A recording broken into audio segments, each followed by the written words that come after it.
The first time I met Kayla, I was barefoot, hair tied in a messy bun, holding a chipped coffee mug and trying to remember how to breathe. She stood at my door, 5'9", sun-kissed skin, long brown waves flowing down her shoulders, and a smile so calculated it made my stomach churn. She wore a flowy beige coat over high-waisted jeans, a leather tote hanging off one arm, and her eyes sparkled like she'd already won something I didn't know I was competing for. "I'm here about the room," she said, with that confident, breezy voice women like me don't often have. I forced a smile and gestured her in. "Right. Yeah, come in." The apartment wasn't much. 2-bedroom, 3rd floor, quiet street in Portland. After the divorce, I got it in the settlement along with my shattered self-esteem and the cat he forgot to ask about. I needed a roommate to cover the rent and figured the extra company wouldn't hurt either. "Wow, this is cozy," Kayla said as she walked in, dropping her bag on the chair like she already lived here. "Do you have a roommate agreement, or are you more vibes-based?" I blinked. A bit of both?" That night, she moved in. No questions, no hesitation. Just slid into the empty room like smoke filling a space. At first, Kayla was everything you'd want in a roommate. Polite, clean, paid rent on time, sometimes early. She brought home wine and takeout, always offering some. We'd sit on the couch, laughing over bad Netflix movies, and for a moment, I believed life was getting better. I even told my therapist I was feeling lighter. But a month in, things began to shift. It was little things at first. A pair of my earrings missing. My favorite mug always in her room. The plants in the window moved to her side of the kitchen table. She claimed it was all by accident. "Oh my God, this is yours?" I totally thought it was mine. I have the same one at my parents' house. Then came the bigger things. She wore my perfume, my clothes, my heels. She even started styling her hair like mine. "You're so aesthetic, Hannah," she said once, snapping a picture of my bookshelf. Like, I want to live your exact life.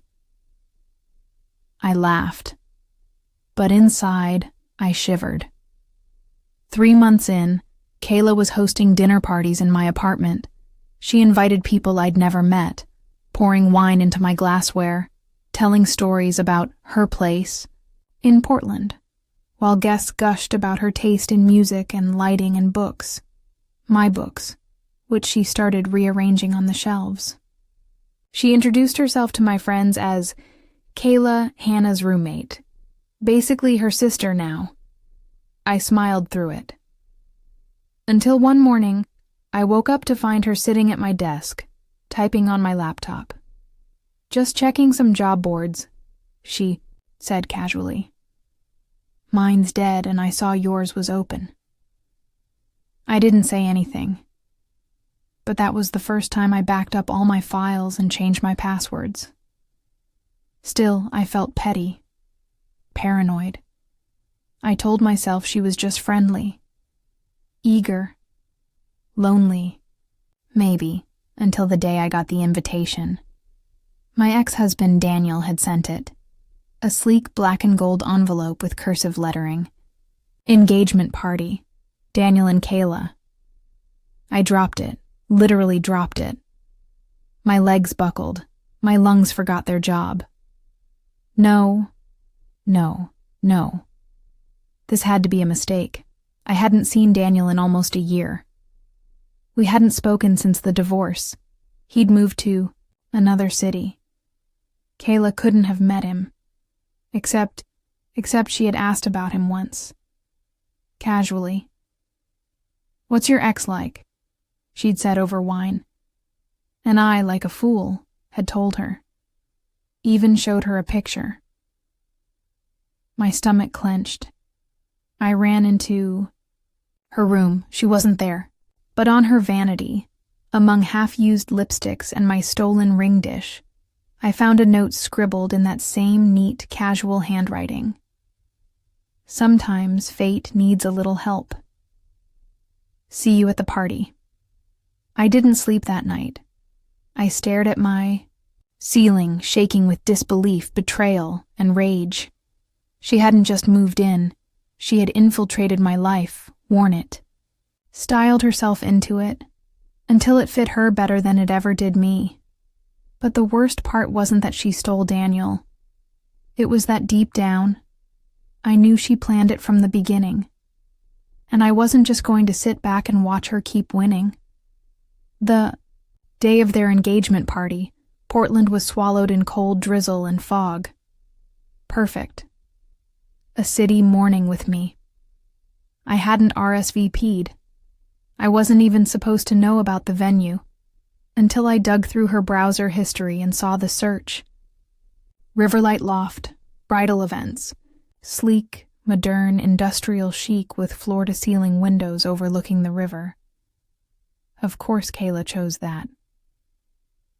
I stood outside the glass building, rain soaking through my jacket, heart thudding in my chest like a war drum. They were inside, laughing, toasting, drenched in dim gold light and admiration. Kayla wore a white satin dress, low back, hair pinned just like I used to wear mine when Daniel and I went to formal dinners. My stomach twisted when I saw her laughing into his shoulder, hand resting lightly on his chest. She had erased me so well, she didn't even flinch. And Daniel? He looked hollow. Smiling, yes, but not the real kind. The kind he used to wear at his parents' gatherings, stiff, tired, disconnected. Still, he was here. With her. My fingers clutched the umbrella tighter. I didn't go in.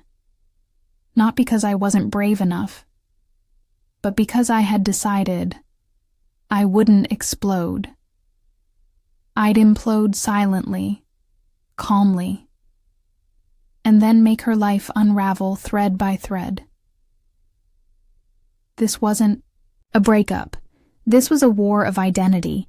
That night she came home glowing. So many people came, she said, kicking off her heels at the door. You should have come. Daniel missed you.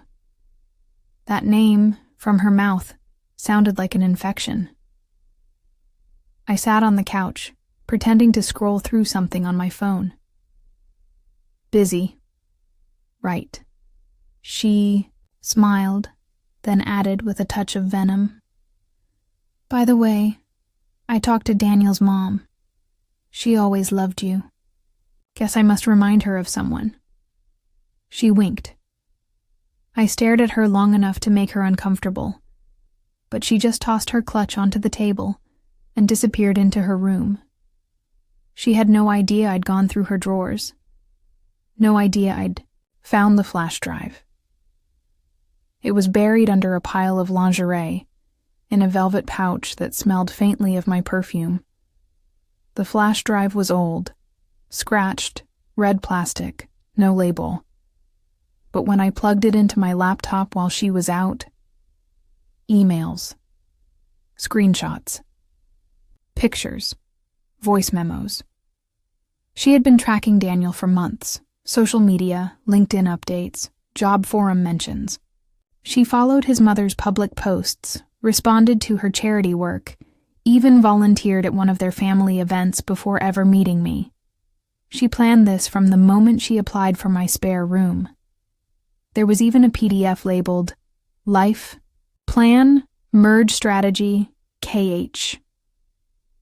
Inside were notes on me. Minimal boundaries, lonely, still vulnerable post-divorce, trust too quickly.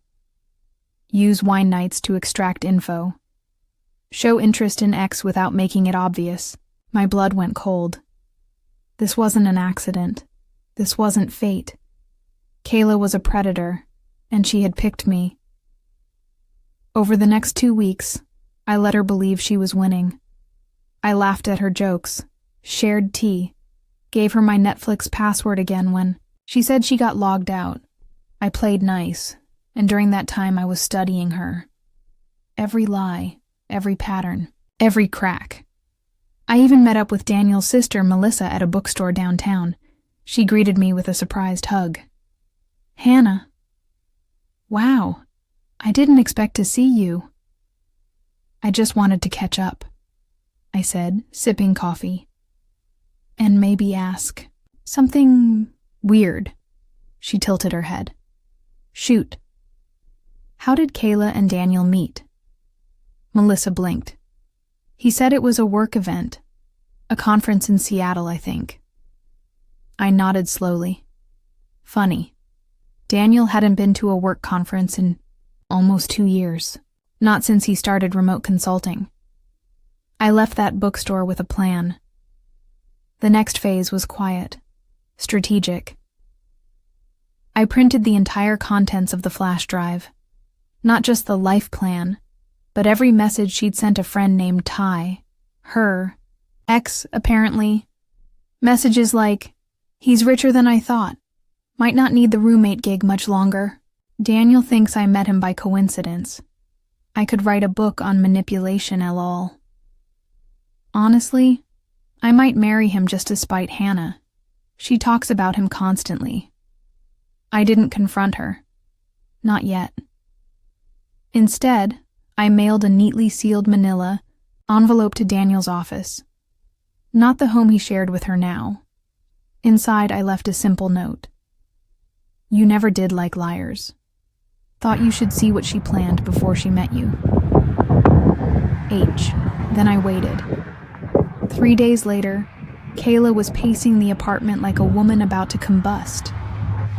Daniel's being weird, she snapped at me. He didn't text me all morning. Oh, I said innocently, sipping coffee. She glared. You wouldn't know anything about that, would you? Why would I asked with wide eyes. You said fate brought you two together. Her jaw clenched.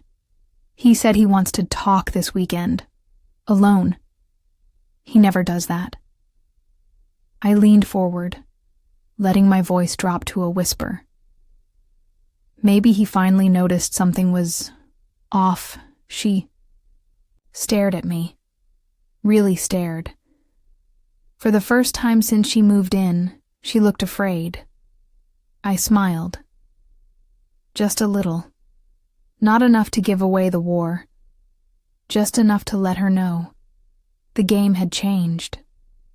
Kayla barely slept the next few nights. I knew because I heard her footsteps at 3 a.m., pacing the living room, whispering frantically into her phone and then deleting the call log before the screen even went dark. She thought she was being discreet. But I was always one step ahead now. I wasn't stalking. I was preparing. Because when you're dealing with a shapeshifter like Kayla, you don't expose her. You let her expose herself. And she was cracking. The first real fracture came Friday evening. I came home from work to find her sitting cross-legged on the kitchen counter in her silk robe, a glass of wine in one hand and Daniel's engagement ring in the other, just holding it, staring at it. She didn't even pretend to smile. Did you know, she said, her voice heavy and slow, that Daniel canceled our weekend getaway? Dropped my keys on the counter. No, I didn't. He said he was busy. Just suddenly busy. Her eyes flicked to me. Isn't that strange? Life happens, I said, pulling open the fridge. People get busy. She watched me closely. He was fine until this week. I shrugged. Then she asked it. The question I had been waiting for. Did you say something to him? I turned slowly, and for the first time I didn't deny it. I didn't smile. I just held her gaze and said, Calmly, "You're not the only one who knows how to plan things, Kayla." Silence filled the room. She set the wine glass down, trembling, then stormed out the front door. The next day, I received a text. Melissa R. "Can we meet today?" Something happened. We sat in a quiet cafe tucked between an old bookstore and a tailor's shop. Rain tapped softly on the window panes as Melissa leaned forward, eyes wide with disbelief. "He broke off the engagement last night." I blinked slowly. "Really?" "He said he found out things. Didn't say from who. But he looked crushed. Like she betrayed him in a way that embarrassed him." I nodded. "That sounds about right." Melissa stared at me. "Did you send him something?" I hesitated, then said simply, "He deserved to know the truth." Melissa sipped her drink in silence, then said something that landed like thunder in my chest. "You were always too kind to people like her." When I got home that night, her room was locked. The next morning, her door was wide open, and the closet was half empty. Kayla was moving out. Not a word spoken. No confrontation, just garbage bags and silent rage. But I wasn't done. Because what she did to Daniel was just the surface.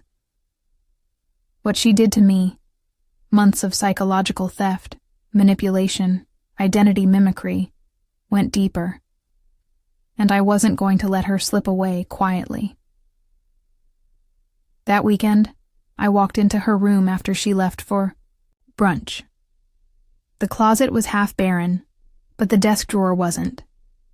I found a small black notebook, plain leather cover.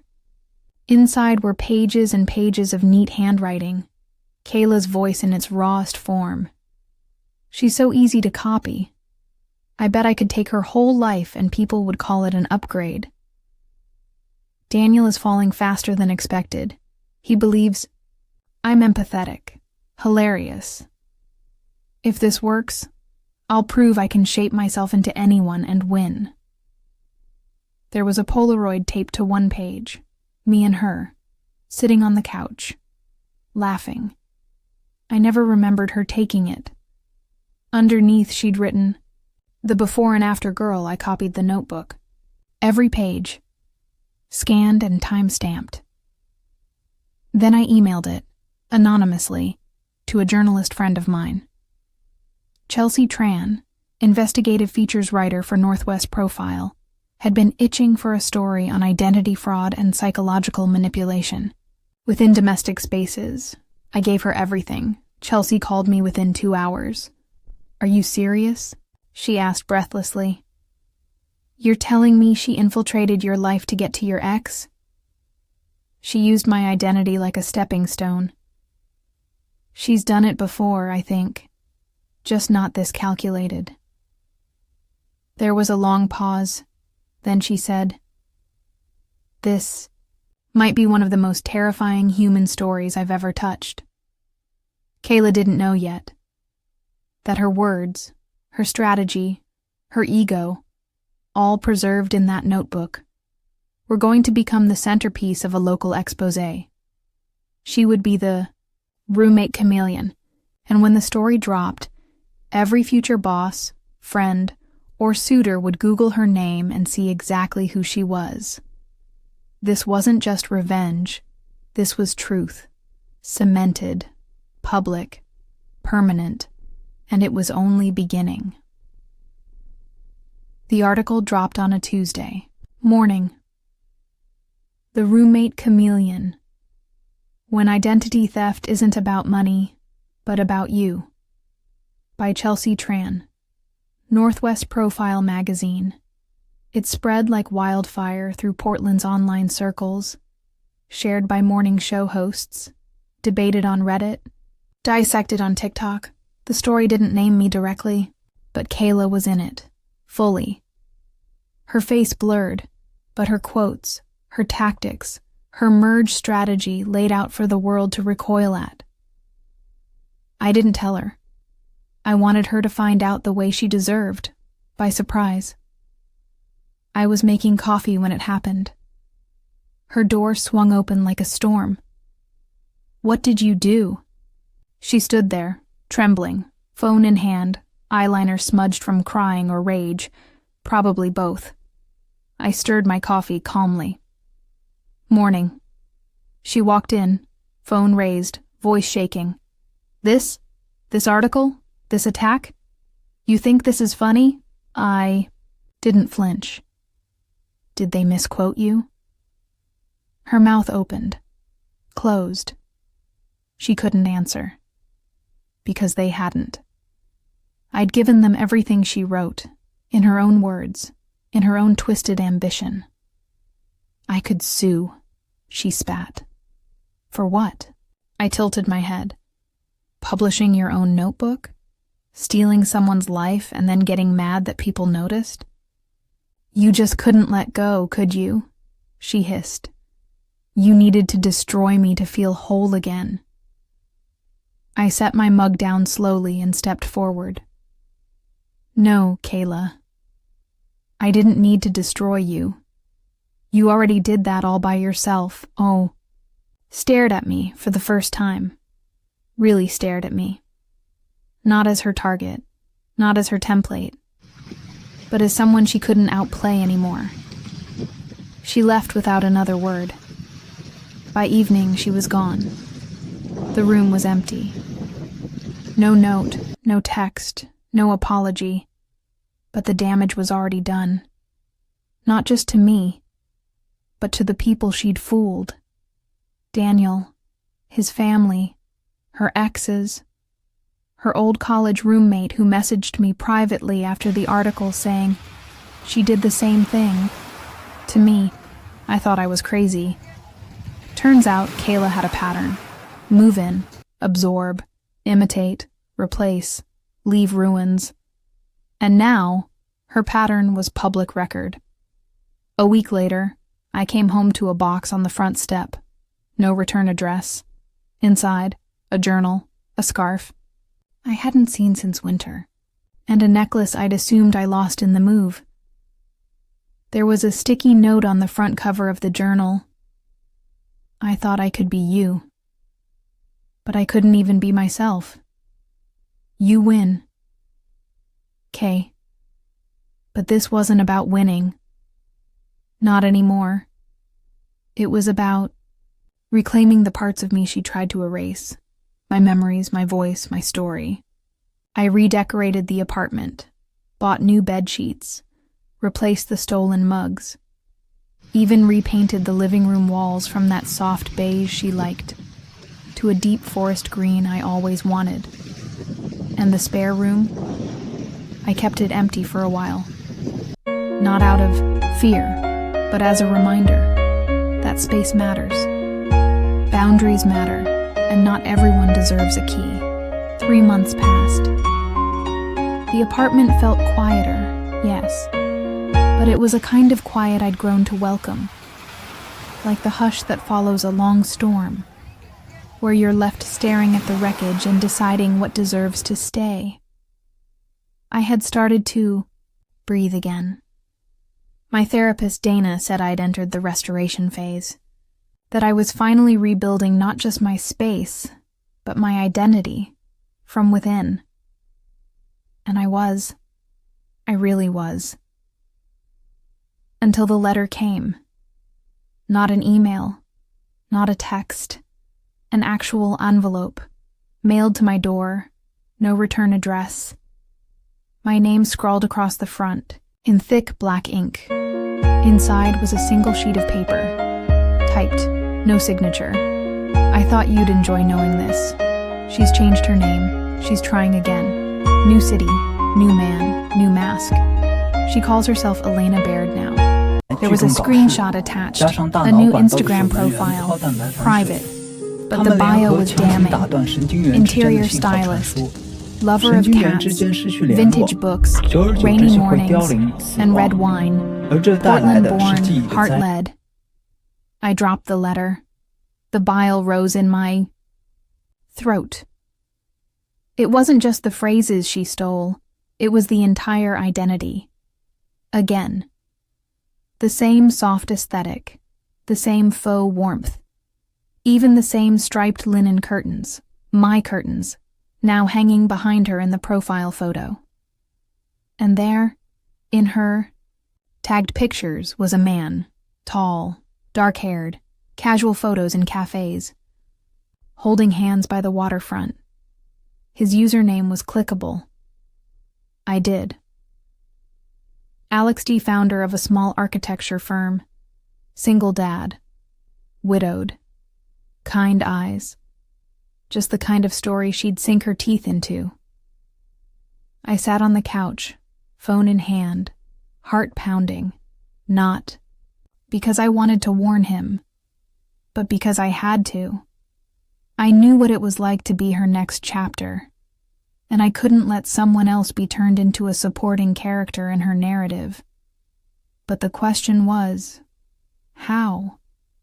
How do you warn a stranger that the woman he's falling for is a shapeshifter, a liar, a mimic, someone who doesn't love you, only what she can extract from you? I waited 2 days.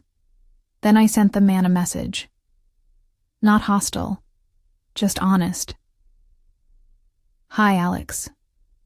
I hope this isn't intrusive. You don't know me, but I saw you're connected to someone who used to go by Kayla H. I was once very close to her. For your own safety, you should know that not everything she presents is real. If you'd like more context, I can provide it, but only if you ask. I'm not here to start drama, just to stop a pattern. Hannah, I hit send. Then I closed my phone and walked outside, needing air, unsure if I'd done the right thing, or started something far bigger than I could contain. 3 days passed. No reply. Nothing. Until the 4th night. My phone buzzed. At 1:02 a.m., Alex D. She told me you were crazy, that you stalked her, that you made up a story to ruin her because you're jealous of her happiness. But after tonight, I'm starting to believe you. I sat up in bed. Alex D. continued. She got weird when I asked about her family, couldn't name one cousin, lied about where she went to school.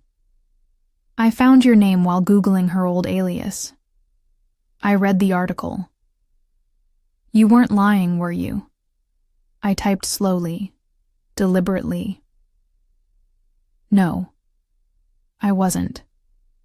She studied me, took my life, moved, unlike I never existed.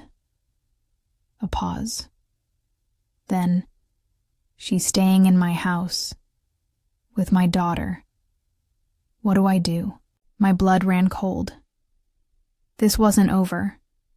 Kayla, or Elena as she now called herself, was evolving. She was choosing new targets, and this time there was a child in the equation. It wasn't just personal anymore. It was urgent. Because this wasn't just my story. Now, it was his and hers, and maybe dozens of others whose lives she'd rewritten for her own gain. I stared at my reflection in the dark TV screen, seeing not just the woman who'd been betrayed, but the woman who was now the only one capable of stopping her, for good. When someone tells you a predator is sleeping down the hall from their child, you don't hesitate. You act. I met Alex the next afternoon in a public park cafe in Lake Saai. Oswego, neutral ground, safe, crowded. He was already sitting at a corner table when I arrived, hands clenched tightly around a paper cup, knuckles white. He looked like he hadn't slept in days. He stood when he saw me.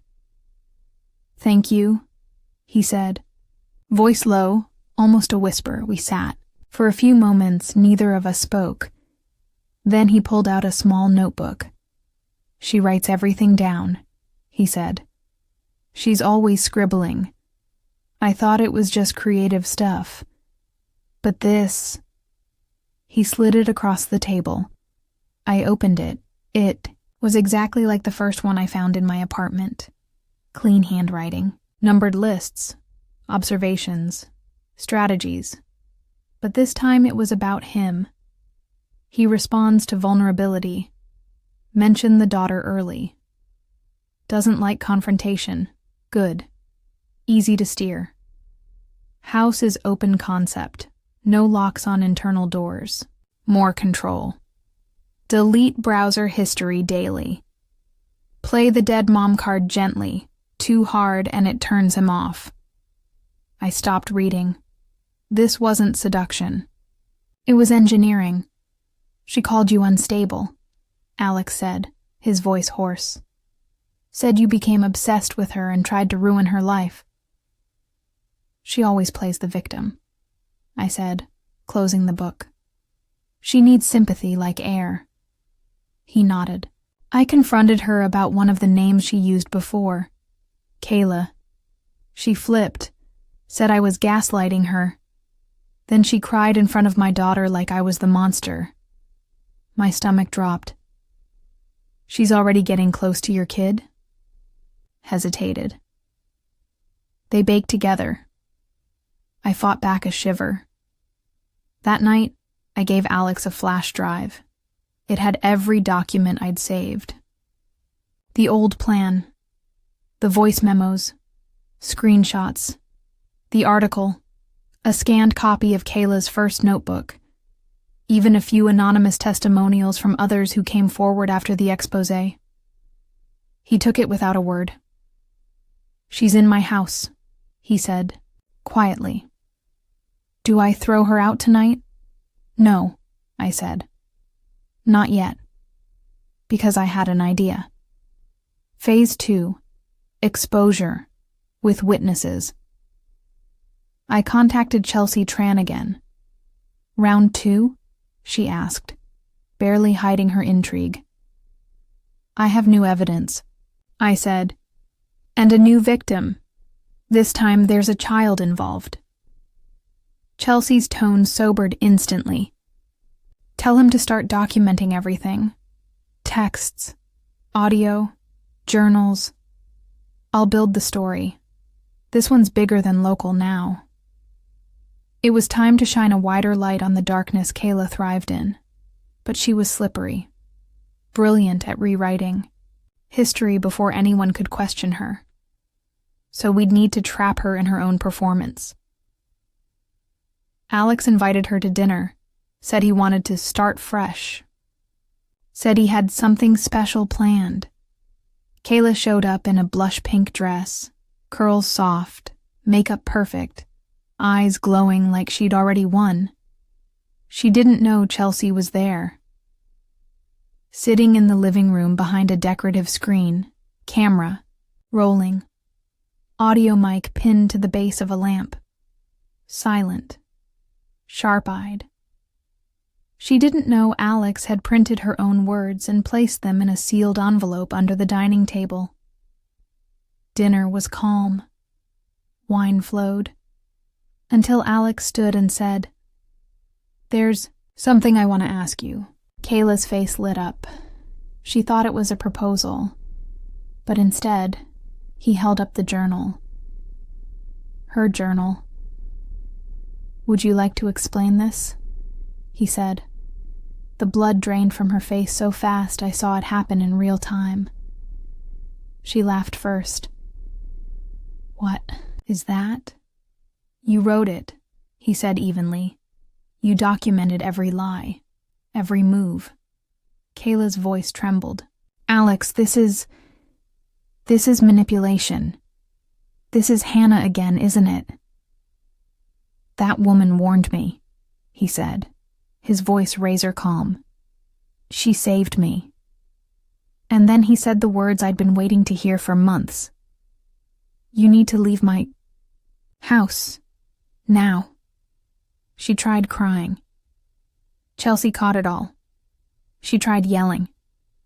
Chelsea caught that too. She threatened legal action, accused Alex of emotional abuse, said she'd been set up. But her lies bounced off Alex like raindrops on glass. He stood firm, calm, unmoved. "You're not going to rewrite this," he said. "Not this time." Kayla left with only a purse and a phone. Chelsea's camera never stopped rolling. 2 weeks later, The Guardian Weekly published the follow-up. "The chameleon strikes again, inside the web of lies targeting fathers, families, and trust itself." It went viral. Kayla, now publicly named as Kayla Hensley aka Elena Baird, was exposed as a serial manipulator. 3 more people came forward, including a woman who'd been her college roommate and said, "She stole my fiancé and my therapist." I thought I was losing my mind. For the first time, I wasn't the only one telling the story. There was a chorus now, and for once, Kayla couldn't silence us all. But I still couldn't shake the feeling in my gut. The one that whispered, "She's not done yet." Because someone like her, they don't disappear quietly. They adapt. They evolve. And somewhere, she was watching. Waiting. It had been 2 months since the Guardian Weekly piece detonated across social feeds, podcasts, even morning talk shows. Kayla's real name became a quiet headline in a growing discussion around emotional predators, social shapeshifters, and the terrifying loopholes of psychological abuse no one had thought to guard against. And still, she hadn't resurfaced. No sightings. No updated socials. Nothing. It was like she'd evaporated, but I knew better. Predators don't vanish. They recalculate. That was confirmed when I got the text. Blocked number, no contact name, just, "Enjoy your moment, Hannah. It's always fun, watching people pretend they're heroes." My mouth went dry. There was no signature, no location stamp, no picture. But I knew that tone, the smug detachment, the gloved cruelty of it.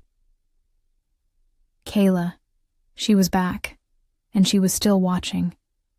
The police, of course, couldn't do anything. "It's not a direct threat," the officer said with a shrug. "Technically, she hasn't broken any laws recently." I wanted to scream. Not because I was afraid, but because she still got to linger, in the corners, in the shadows. She still had access. I changed my number. I upgraded my locks. I bought security cameras for every corner of the apartment and the building hallway. But the paranoia wasn't what disturbed me most. It was the fact that I had the overwhelming feeling that she wasn't trying to harm me now. She was trying to replace me again. Somewhere, with someone new. It didn't take long to figure out where. I got a DM on Instagram from an account with no posts. June, Iris, 56. "Hey, I'm sorry to message you out of nowhere, but I think something weird is going on. My sister is dating a woman named Claire H. She moved in after 2 weeks. She's charming, sweet, but I found some old screenshots that don't add up. When I reverse image searched, her photo, your name came up. Who is she?" I stared at the screen, my heart picking up speed. Claire H. Another new identity, another home, another human web about to be spun. I messaged back. "She's dangerous. Tell me where your sister lives. Now."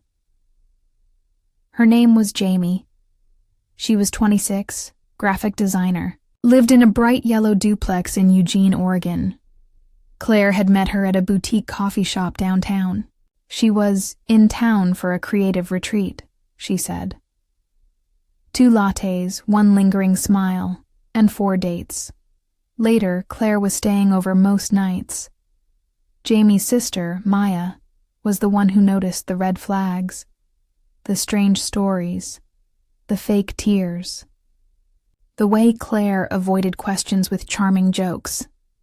Maya agreed to let me drive down and talk to Jamie. I didn't sleep the night before. What if I was too late? Jamie was soft-spoken, sweet, kind to a fault.